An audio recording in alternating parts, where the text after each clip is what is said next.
Alors là, nous sommes maintenant le 18 janvier 1945. On rentre de l'usine où je travaillais et le soir, la chef de baraque nous dit on part, on s'en va, on part, les Russes approchent, on s'en va. Alors écoutez, quand on nous dit qu'on s'en va à pied, bien sûr, on part à pied. Écoutez, quand on nous dit qu'on part, on a le moral, on est très content de partir. Pourquoi? Parce que ça fait des semaines et des semaines et des semaines, sinon des mois, que les capots nous sapent le moral en nous disant n'importe comment ici à Auschwitz, on rentre par la porte, on sort par la cheminée. On entend ça à longueur de journée, alors on se dit bon, au moins on quitte Auschwitz, on sort par la porte. Tout ce qu'on espère, nous, c'est qu'on nous conduise dans un camp qui n'a pas de chambre à gaz. Parce que je vous ai dit que j'échappe à la première sélection de l'arrivée, mais il y aura périodiquement des sélections. Où on aura toujours peur d'être choisi pour la chambre à gaz, où on devra se déshabiller complètement nu devant un médecin, et c'est le médecin qui va décider si oui ou non on est apte au travail. Ça, c'est un moment où vraiment on a vraiment très très peur. Donc quand on entend qu'on quitte Auschwitz, c'est déjà une chose, on quitte Auschwitz. Alors on part. Alors on marche toujours 5 par 5, parce que dans tous les camps c'est comme ça, on marche toujours 5 par 5, parce qu'on est compté sans arrêt. Quand on va travailler, quand on revient, on est compté sans arrêt. Donc on part 5 par 5. Alors on s'en va, il fait un froid glacial. On est, vous savez, assez fatigué. Moi, ça fait 1 an et demi que je suis dans le camp, mais d'autres, ça fait plus longtemps. Et on s'en va, on marche. Et pendant les 3 jours, c'est une marche qui a duré 3 jours. La nuit, on avait juste quelques heures de repos, même pas une nuit pour se reposer. Et pendant les 3 jours durant, on n'a reçu aucune nourriture. On n'a reçu ni eau, ni pain, ni soupe, absolument rien. Mais heureusement, il a neigé. Alors, il neigeait une neige très dense. Alors, la camarade qui était au bout de la rangée près du talus, elle ramassait de la neige fraîche tant qu'elle pouvait. Elle en donnait à tout le monde dans les mains pour que celle qui soit au bout de la rangée de la neige. On a mangé de la neige pendant 3 jours. Alors, cette marche-là, elle a été surnommée la marche de la mort. Pourquoi la marche de la mort? Parce que d'après les écrits, d'après les contes, à peu près la moitié des personnes qui ont participé à la marche, autant du côté des hommes que du côté des femmes, sont morts en route. Mais ils ne sont pas morts uniquement de faim, de froid ou de fatigue, ils sont morts parce qu'on les a tués. C'est-à-dire que quand on n'avançait pas assez, on était tués. Les Allemands étaient sur le côté, ils étaient sur le côté, ils nous encadraient. Quand ils voyaient une femme qui ralentit, eux ne voulaient pas qu'on ralentisse le rythme de la marche, parce que les Russes étaient derrière, ils ne voulaient pas se faire rattraper. La femme était sortie des rangs, il la mettait sur le côté et elle était tuée à coups de crosse, devant nous. On a aussi entendu les balles siffler. Il y a des femmes qui sont mortes d'une balle dans la tête, mais le plus souvent, elles étaient tuées comme ça. Alors je peux vous dire qu'il y avait une ambiance absolument lugubre dans les rangs. C'était marche ou crève. On avait une peur bleue de ralentir. Et au fur et à mesure qu'on marchait, on découvrait des corps de femmes qui étaient sur le côté, qui commençaient à être recouvertes par la neige. C'était quelque chose d'horrible. Alors il y a eu un moment donné où moi j'ai commencé à avoir mal, à être fatiguée. J'ai commencé à ralentir. Eh bien mes camarades dans la rangée m'ont mise à la place du milieu, m'ont donné le bras et m'ont aidé à marcher, m'ont soutenu pour pas que je m'écroule. Il y a eu d'autres moments, peut-être le lendemain, je ne sais pas, où moi, j'avais un peu récupéré, j'aidais les autres. C'est-à-dire que c'est dans la marche de la mort que la solidarité a été le plus efficace. Sans la solidarité, on n'aurait pas pu le faire. Parce qu'on a tous eu besoin les unes des autres pendant la marche. Alors le soir du 3e jour, on arrive devant un nœud ferroviaire, il paraît que c'est Gleiwitz, moi je ne me rappelle pas. À gauche, il y a des wagons mince alors, des wagons, oh là, il y a des mots qui m'échappent, des wagons... Des passagers Non, pas des wagons à bestiaux. À gauche, il y a des wagons à bestiaux, à droite, il y a des trains découverts, à plateforme, ce sont des trains qui ont servi à transporter de la marchandise. Et puis au milieu, il y a un groupe de SS qui sont là, et nous on arrive, et ils envoient tantôt à droite, tantôt à gauche, sans distinction. Et nous, notre groupe, on tombe du côté des wagons à plateforme découverts. Eh bien, malgré le froid qui sévissait, ça a été une chance de tomber dans les wagons découverts. Pourquoi? Parce que nous avons roulé pendant 2 jours et demi sans recevoir encore la moindre nourriture. Mais, comme les trains étaient découverts, il n'y avait pas de toit, on pouvait, en ouvrant la bouche, recevoir quelques flocons de neige. Et les personnes qui étaient transportées dans les wagons fermés ne pouvaient pas recevoir de la neige. Voyez. Alors on roule comme ça pendant deux jours et demi. À la fin, je souffre terriblement des pieds. J'ai les pieds qui me brûlent. Je ne sais pas du tout ce qui m'arrive. Alors on arrive, au bout de ces 2 jours et demi le soir, on arrive le soir au camp de Ravensbrück. Alors Ravensbrück est un camp très connu parce que beaucoup de Françaises résistantes ont été internés là-bas. On arrive à Ravensbrück. Alors à Ravensbrück, le camp est complètement désorganisé. Il est bondé du fait qu'il est à l'ouest de l'Allemagne. On a évacué l'est de l'Allemagne, comme Auschwitz et d'autres camps. On a fait venir des femmes de là-bas. Il n'y a même pas assez de couchage pour tout le monde. Alors les SS ont dressé des espèces de tentes. Moi j'ai des camarades qui sont allés dormir sous la tente. Le sol n'était même pas étanche, c'était horrible. Et nous, je ne sais pas par quel hasard, on tombe dans une baraque normale.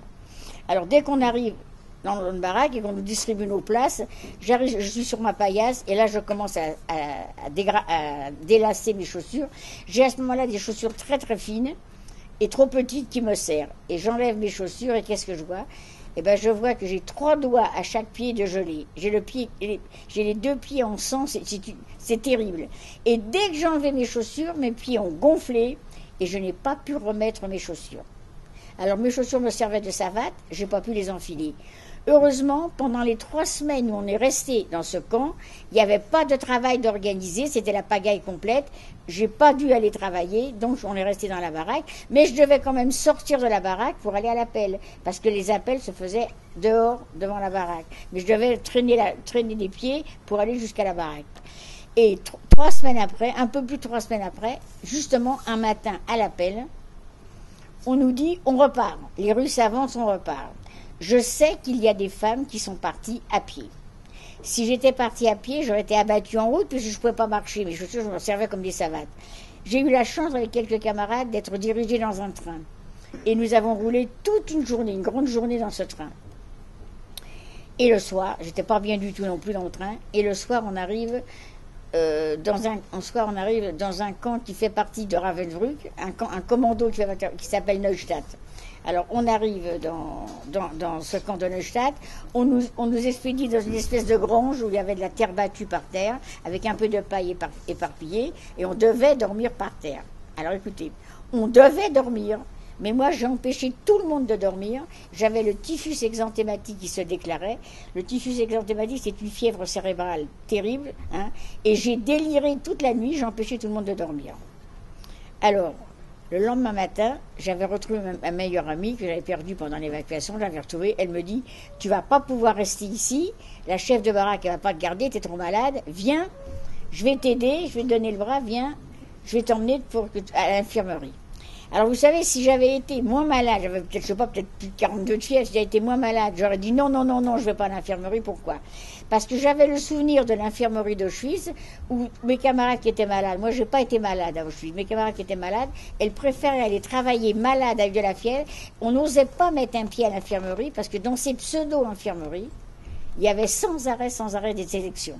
On ne pouvait pas rester longtemps, il y avait sans arrêt des sélections. Hein.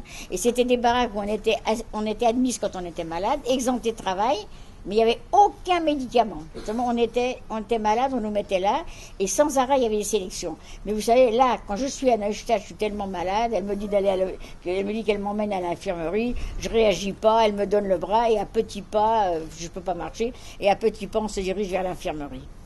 J'arrive donc à l'infirmerie de Neustadt, et là, se produit un miracle. Hein. Une chose absolument extraordinaire. Je rencontre là une infirmière. Attendez, une vraie infirmière, hein, parce que à Auschwitz, n'importe qui pouvait être infirmière, parce qu'il n'y avait pas de médicaments. Là, je tombe sur une infirmière polonaise qui est là pour fait de résistance, hein, qui me prend en affection. J'ai 15 ans à ce moment-là, elle me prend en affection et elle me soigne d'une façon extraordinaire. Elle s'est débrouillée pour aller dans l'infirmerie des SS pour avoir des médicaments pour mes pieds. Elle m'a soigné les pieds, elle m'a donné moi je pouvais absolument pas manger ni le pain ni la soupe du camp parce que quand on est malade on peut pas manger.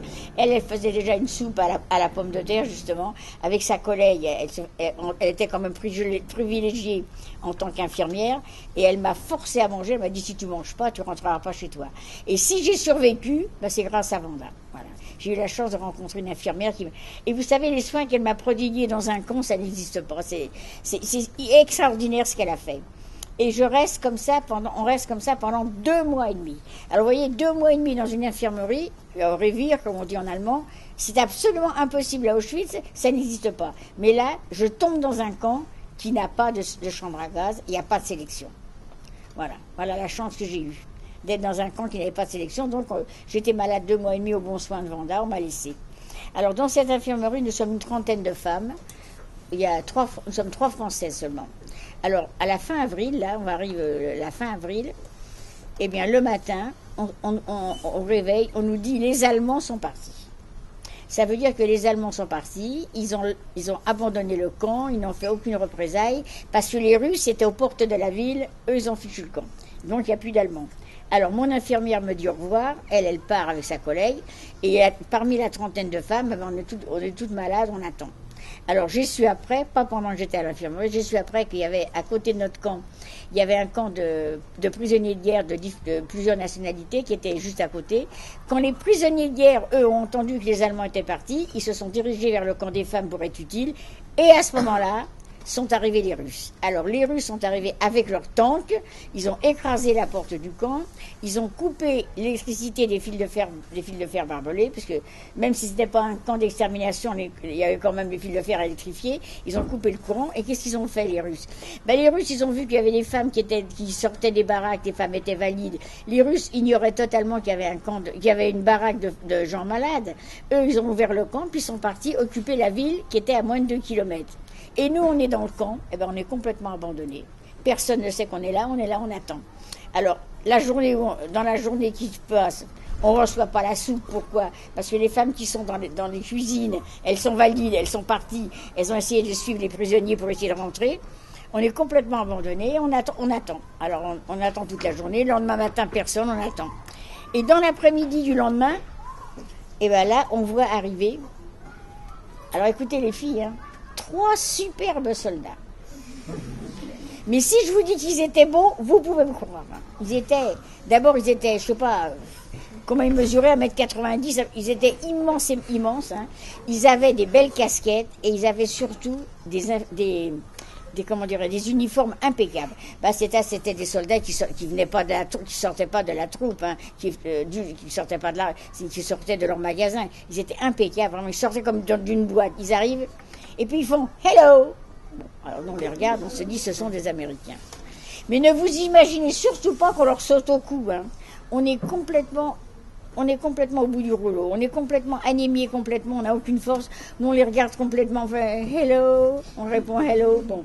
Alors là je vous dis, on a la tête rasée. Ça fait un peu plus d'1 mois on nous avait rasé la tête. Donc, alors on a la boule à zéro. Je vous dis pas dans quel état on est complètement. Alors eux s'approchent de nous. Écoutez, les 3 soldats, ils veulent savoir qui on est. Nous sommes certainement les premières déportées qu'ils rencontrent. Ils nous regardent vraiment avec beaucoup de compassion, s'approchent de nous. Imaginez-vous, nous sommes en mai 1945 sur une trentaine de femmes, mais il n'y en a aucune qui peut aligner quelques mots d'anglais et leur dire d'où on vient. Je pense que maintenant, quand même, sur une trentaine de femmes, il y en a bien une qui pourrait quand même leur dire qu'on arrive de... Bon, alors, ils sont là. Ils restent un moment avec nous. Il n'y a aucun échange. Eux ne parlent que l'américain et personne ne parle anglais. Alors, ils regardent et puis, au bout d'un moment, ils peuvent pas rester indéfiniment là. Alors, ils sortent de leur poche tout ce qu'ils ont. Alors, je peux vous dire que 3 soldats américains, ils ont peut-être beaucoup de poches. Ils ont sorti, ils ont jeté sur un chalit du haut, ils ont jeté des bonbons, du chocolat et du chewing-gum. Et puis ils sont partis. On ne peut pas parler, ils sont partis. Alors dès qu'ils sont partis, on s'est partagé ce qu'ils avaient laissé. Donc la première des choses qu'on a mangé, c'est du chocolat. Mais vous savez, c'était pas du Lindt qu'ils ont laissé, ni du Suchard.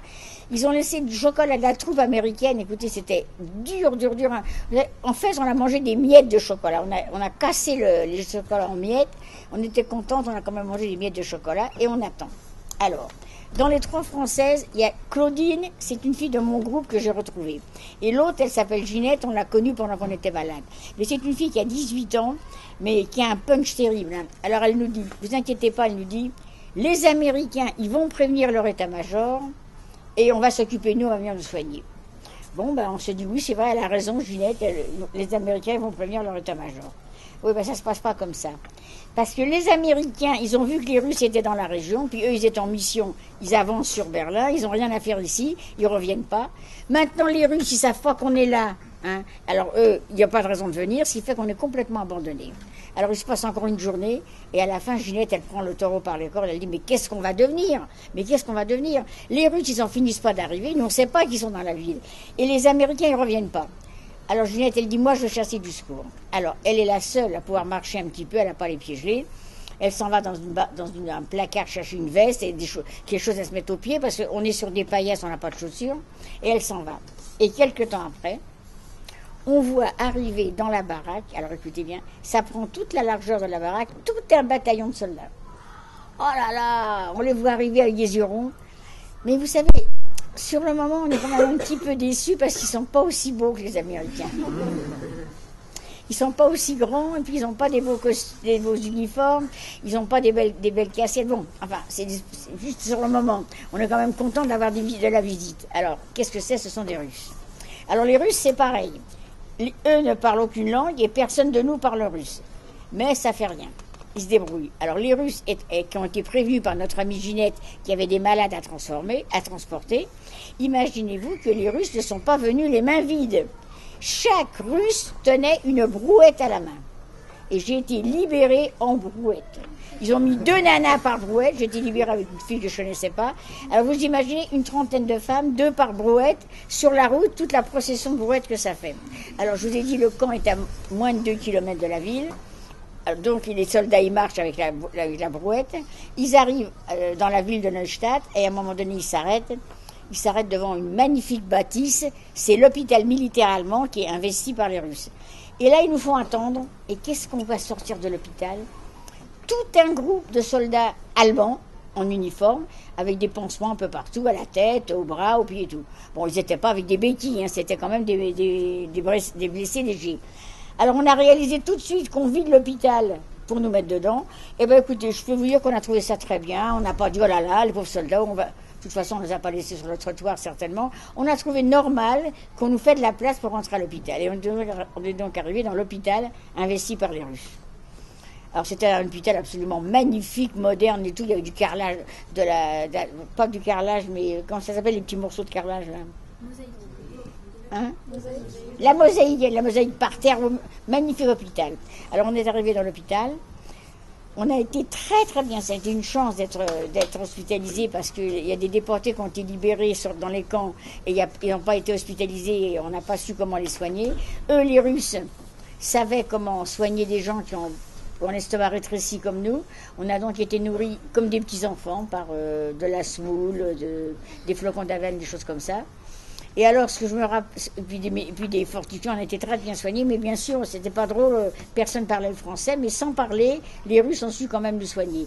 Alors moi, je me rappelle du premier soir, une infirmière russe, elle est venue nous chercher, toutes les trois, pour nous montrer, elle nous avait rejoint, Ginette, elle est venue nous montrer où on allait dormir. Alors elle me prend par la main, puis elle me montre un lit. Écoutez, quand elle me montre le lit où je vais dormir, je suis tombée en extase. Hein. Vous vous rendez compte, un lit pour moi toute seule, alors que depuis des mois et des mois, moi je dors à 5 ou à 6. Alors qu'est-ce qu'il y avait dans le lit? Il y avait une couverture claire, et il y avait quoi? Il y avait des draps blancs. Eh bien, imaginez-vous que moi j'avais complètement oublié qu'on dormait avec des draps blancs. Et j'ai dit à mes camarades, mais c'est vrai qu'avant on dormait avec des draps. Alors je me suis glissée dans le lit. Si vous me demandez maintenant qu'est-ce que vous avez le plus apprécié, eh bien... Ce que j'ai le plus apprécié à la Libération, c'est un lit avec des draps blancs, c'est pas un beefsteak pommes frites. Alors aujourd'hui, on reste 1 mois dans cet hôpital, et quelques jours avant que le mois se termine, quelqu'un crie dans le hall en français, française, belge, hollandaise, il faut vous inscrire, vous allez être rapatrié. Alors on était vraiment contente, on va être rapatrié. Bon. Quelques jours après, on voit arriver 2 grands soldats américains. Je ne sais pas s'ils sont tous grands dans l'armée. Moi, j'ai vu que des grands. Bon, 2 soldats américains qui parlaient à peine le français. Ils arrivent, imaginez-vous, ils arrivent en camion. Alors, on les regarde et on leur dit, mais nous, on ne monte pas dans le camion. Alors, ils étaient là, ils ne savaient pas pourquoi, ils ne comprenaient pas. Et nous, on insiste, on leur dit, mais nous, on vient d'Auschwitz. On ne monte pas dans les camions. Ça, c'est pour vous expliquer comment plus d'1 an après Auschwitz, on est traumatisé par les... On ne veut pas monter, on n'a rien à faire. Alors heureusement, ils n'ont certainement pas assez de Jeep pour tout le monde, je sais pas. Alors heureusement, il y en a un qui est pas bête quand même, qui parle un tout petit peu français, il nous crie comme ça, la guerre est finie. Alors quand il a dit la guerre est finie, on savait que la guerre était finie puisqu'on avait vécu le 8 mai, on avait vécu en zone russe, mais quand il a dit la guerre est finie, on a réalisé qu'il avait raison, qu'il n'y avait rien à craindre. Alors on a donc daigné monter dans le camion quand même, hein, en même temps le camion. On a roulé pas mal. On a passé la nuit dans une villa abandonnée. Hein. Alors, c'était des Allemands qui avaient abandonné leur villa. Hein. Quand ils voyaient arriver les Russes, certainement qu'ils n'avaient pas enfilé des perles pendant la guerre. Ils ont abandonné leur maison. On a donc dormi sans les propriétaires dans la maison. Et après, on leur a demandé, mais où vous nous emmenez? Alors, ils nous ont dit, on vous emmène à Lunebourg, dans la zone franco-britannique. Oh là là. Quand on a entendu la zone franco-britannique, on s'est dit, ah, enfin, on va pouvoir parler français. Qu'est-ce qu'on était contente, ouais. Mais je peux vous dire que quand on est arrivé à Lunebourg, à la zone franco-britannique, et qu'on a vu le major, les quelques mots qu'il nous a dit en français, je peux vous dire, ça ne nous a pas réjouis. Hein. Alors il s'approche de nous, il nous insulte même pas, il nous regarde et il nous dit, je vais voir si à l'hôpital de Lunebourg il y a de la place pour vous hospitaliser un peu, pour vous soigner. Oh là là là là là là, on s'est mis à pleurer toutes les trois. On lui dit non, non, non, non, docteur, nous on veut absolument pas aller en Allemagne à l'hôpital, nous on veut rentrer en France. Alors là, il nous a dit, écoutez, on ne sait pas combien de temps les trains mettent pour rentrer en France. Dans l'état où vous êtes, moi, je ne donne pas mon accord pour que vous soyez rapatriés en train. Et puis, alors il nous dit ça et nous on redouble, nous on pleure, on veut rien savoir, on veut pas rentrer en Allemagne. Alors quand il a vu ça, il nous a dit, écoutez, vous savez, en face, c'est un terrain d'aviation. On a vu un grand terrain avec une espèce de zinc sur le côté. On n'avait pas remarqué que c'était un terrain d'aviation.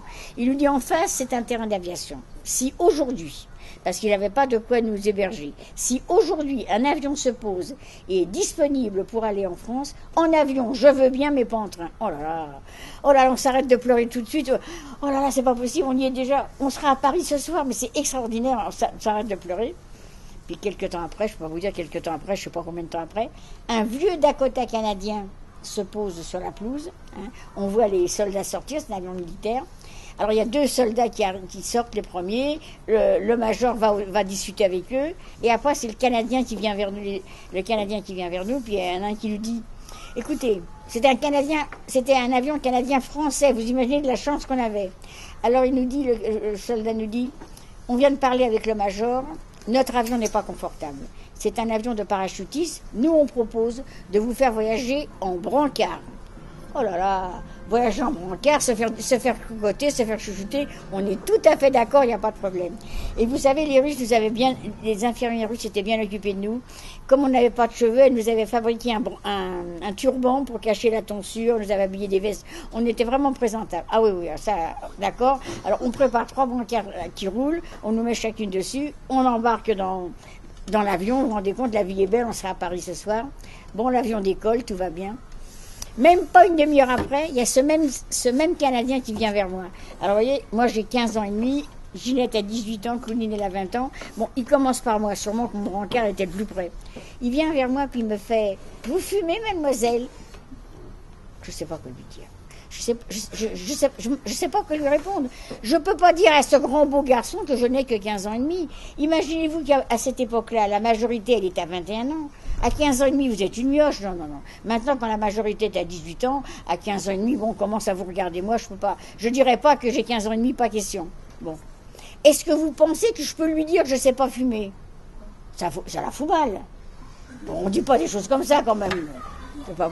Bon, alors, je lui dis, bah oui, bien sûr. Hein, alors, tac. Alors, il m'allume une cigarette. Écoutez, je sais la cigarette qu'il a allumée parce que je l'ai vue. C'est une cigarette, une Virginia Players, une cigarette anglaise, avec un beau marin sur la boîte en carton. Mais ce que je ne sais pas, c'est qu'est-ce que j'ai fait avec la cigarette. Je ne sais pas si j'ai mordu, si j'ai aspiré, si j'ai soufflé, mais je peux vous dire que j'ai été immédiatement malade. Immédiatement, j'ai eu envie de vomir, j'ai mal à la tête, j'ai mal au ventre. Qu'est-ce que j'ai fait? J'ai pas pris une deuxième bouffée. J'ai pris la cigarette, je l'ai écrasée sur le bois de mon brancard. Et qu'est-ce qui s'est passé par la suite? Eh ben, après 15 ans et demi, j'ai grandi. Hein. Après 15 ans et demi, j'ai eu 16 ans, 17 ans. Hein. Eh bien, écoutez, par la suite, à chaque fois qu'on m'a offert une cigarette, j'ai systématiquement refusé. me souvenant de cette si mauvaise cigarette, ça a été terminé, j'ai plus jamais accepté de cigarette. Ça veut dire qu'aujourd'hui, quand je vois fleurir sur tous les murs, parce que vous les voyez les affichettes, hein, interdit de fumer, interdit de fumer, et bien moi je pense que moi je suis en avance sur mon temps, puisque moi je ne fume plus depuis 1945. J'ai été vaccinée. Voilà. Alors, l'avion a continué de voler, hein, ça a continué, c'est pas ça qui a arrêté le pilote. Et au bout d'un certain temps, eh ben, ce même Canadien, il est venu nous voir, avec un sourire jusqu'aux oreilles. Nous étions les seules femmes de l'avion, les autres étaient des prisonniers de guerre. Alors, il vient nous voir et il nous dit, ça y est, nous sommes en France. Écoutez, quand on a réalisé qu'on est en France, que sous nos pieds c'est la France, qu'on survole la France, que bientôt on va atterrir, que c'est vrai, quoi, c'est pas à l'heure. Écoutez, la libération, on l'a ressentie dans l'avion, dans les airs, à ce moment-là. Écoutez, ça a été un moment d'émotion que de ma vie, je n'oublierai pas. C'était extraordinaire. Alors, quand vous me parlez de la libération, c'était où? Ben, c'était pas en brouette avec les Russes. La libération, c'était dans les airs, quand on a survolé la France. Alors, un moment après, bien sûr, l'avion a atterri. C'était un avion militaire, il a atterri au Bourget. Comme c'était un avion annoncé venant d'Allemagne avec des déportés, je vous dis pas tout le cordon sanitaire qu'il y avait, c'était un grand cordon sanitaire. Moi, je me suis relevée sur mon brancard, j'essayais de regarder un peu ce qui se passe. Oh là là. Et il y a un médecin qui arrive près de moi, et il me dit, mon petit, on vous emmène à l'hôpital.